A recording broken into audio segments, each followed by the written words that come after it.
Tai jeigu tai pradedant nuo pat pradžių, tai pats pirmasis nėštumas buvo 2017 metais, kuris buvo be galo sunkus, be galo sudėtingas, bet dabar turiu dukrytę.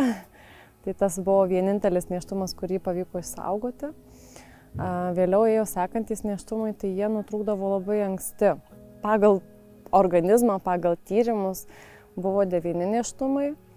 Aš realiai tuos, kuriuos supratau, jaučiau ir kur buvau garantuotai žinanti, kad tikrai buvo nėštumas, tai buvo 4. Nes tai buvo kiek didesni nėštumai ir jie jau buvo apčiuopiami. Paskutinysis, jis buvo beveik 20 savaičių. Tai šis labiausiai galbūt ir paveikė ir tas, kuris daugiausiai paliko įspaudų širdį. Tai buvo trynukai ir atrodė jau visas nėštumas kaip ir sklandus. Nuo pat pradžių gydytoja ginekologė, akušerė ginekologė prižiūrėjo. Ir tikrai jau mes džiaugiamės, sulaukę 12 savaičių, jau sakom viskas, tas toksai kritinis periodas praėjo, nes buvusieji nėštumai maždaug tarp 12-13 savaitės ir pasibaigdavo. Ir va šis paskutinysis nėštumas toks buvo, mes jau džiaugiamės, kad viskas gerai, kaip ir viskas yra tvarkoj. Ir taip nutiko, kad iš viso to tvarkojo aš netekau jų. Ir šitie nėštumo nutrūkimai, tai yra vėlyvieji persileidimai, jie turbūt daug skaudžiau moterį paveikia, todėl kad jau ji tikėjosi, jau nėštumas beveik įpusėjo.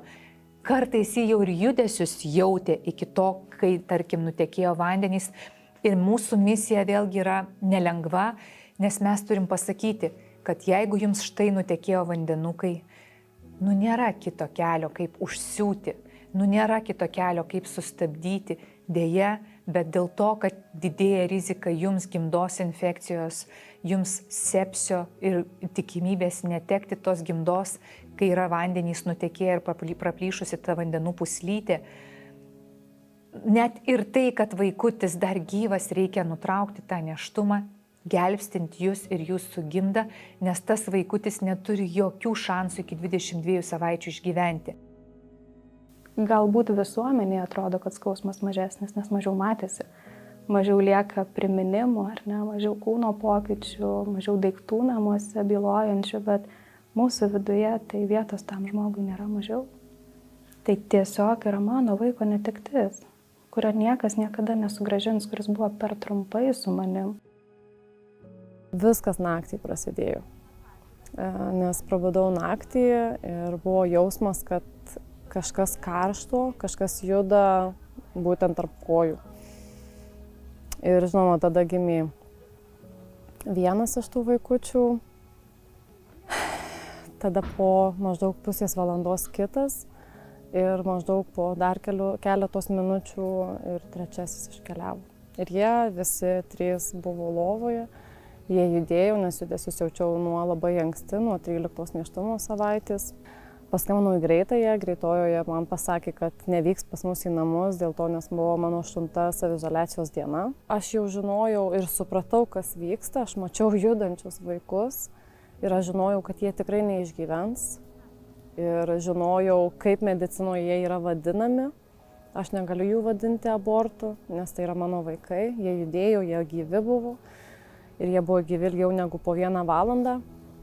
Tai galbūt tas žinojimas, kad dukra yra kitame kambaryje ir kaip jai pasakyti, kad ji neturės broliukų ir sesutės, čia buvo tas svarbiausias momentas, kaip išgyventi tą akimirką ir kaip suprasti, jog ne dabar tas momentas, kada aš galiu išlieti savo emocijas.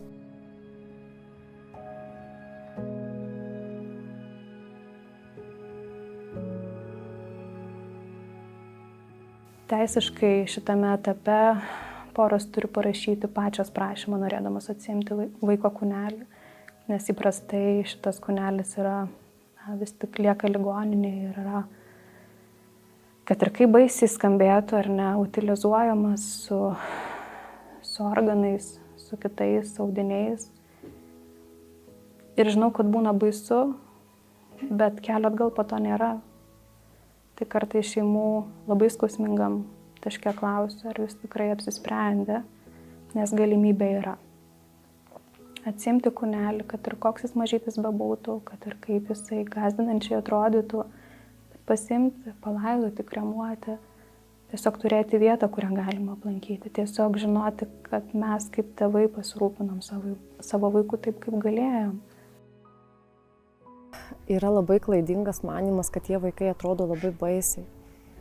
Jie atrodo kaip žmonės, jie turi rankytes, jie turi kojytes, jie turi pirštukus, jie turi lūpytes, visas jų kūnelis yra toks kaip tikro vaiko, tik jis būna sumažintas keletų dydžių. Visi 3 vaikai man galėjo tilpti delnus. Iš tikrųjų norėjosi laikyti ir nepaleisti. Norėjosi laikyti, norėjosi tikėti, kad galbūt ta patirtis ar tas įvykis ne dėl mano priežasčių, nes mes, žinoma, visada mamos kaltinam save pirmiausiai. Aš labai norėjau tikėti, kad tai ne dėl manęs, kad ne mano kažkokie veiksmai buvo padaryti. Aš labai norėjau su jais atsisveikinti. Net nebuvo kitos minties, kad neatsisveikinti. Prie netektį išgyvenančių žmonių būti atvirai, nesiekiant pasiūlyti paaiškinimo, nesiekiant įvertinti situacijos, nesiekiant sumažinti jausmų. Gal vietoj to, kad neverkit ar ne, pasiūlykim servetėlę ir paklauskim, gal galiu kažkuo padėti. Supratimas ir žinojimas, kad esi ne viena. Čia tikriausiai yra svarbiausias momentas. Ir dar galbūt svarbu yra ne kiek kalbėti, bet kiek leisti savo išjausti. Leisti verkti, leisti pykti ant vyrų, ant artimųjų, ant kitų šeimos narių. Tiesiog leisti tau išlieti tas emocijas. Nelaikyti savyje ir neieškoti priežasčių, kad galbūt aš buvau kalta. Nes taip pat kaip mes kartais nežinom priežasčių, kodėl mums Dievas duoda vaikus ar ne, ar likimas duoda vaikus, mes lygiai taip pat nežinom priežasčių, kodėl juos iš mūsų atima.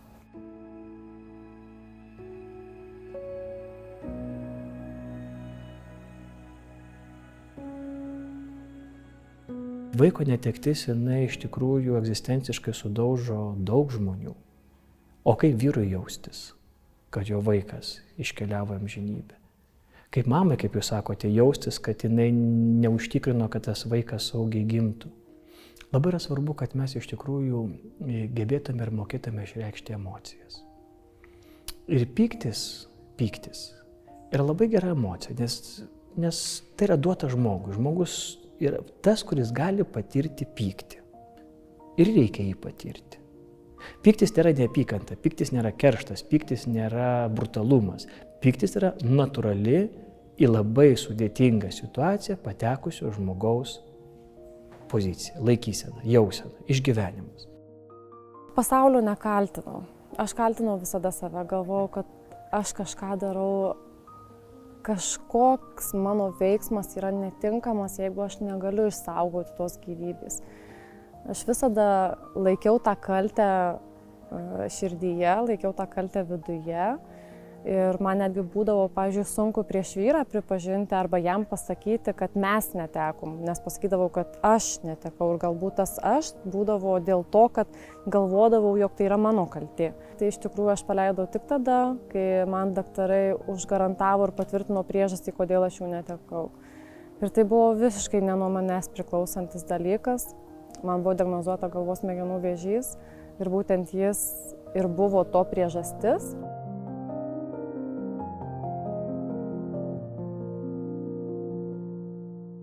Galbūt aš turėjau labai stipriai išgyventi dėl vėžio, labai pasiduoti jį, bet tuo momentu, kai aš sužinojau, aš apsidžiaugiau, nes aš paleidau tą kaltės jausmą, aš supratau, kad tai ne nuo manęs priklausė, kad aš galėjau viską padaryti geriausiai, tai ne nuo manęs priklausė.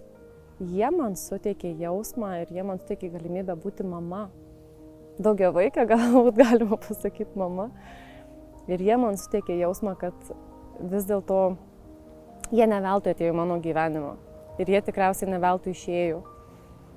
Jie atėjo kažką atnešdami, bet išėjo kažką išsineždami. Ir jie galbūt išsinešė tuos dalykus, kurie mano gyvenime viduje buvo susikaupę kaip negatyvūs, kaip pyktis kažkam. galima net negimti, galima net žmogaus oro neįkvėpti, galima net mamos tėčio nepamatyti ir galima savo gyvenimo misiją tobulai įvykdyti.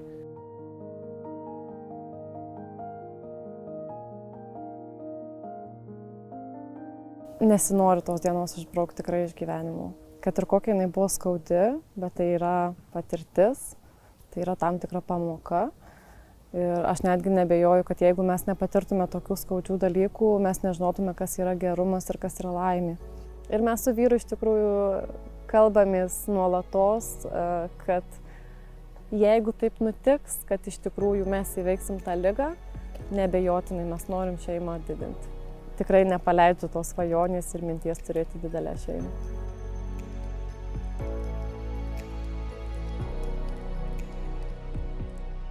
Matyti savo 5-metės, tiksliau dukros akis, kai pranešiau, kad jau nebėra broliukų ir sesutės. Ji man tada tiesiog pasakė, kad tai gerai, mama, mes tada į juos žiūrėsim, kai dangui švies žvaigždės. Ir mes galėsim jiems pasakyti, kad mes juos matom.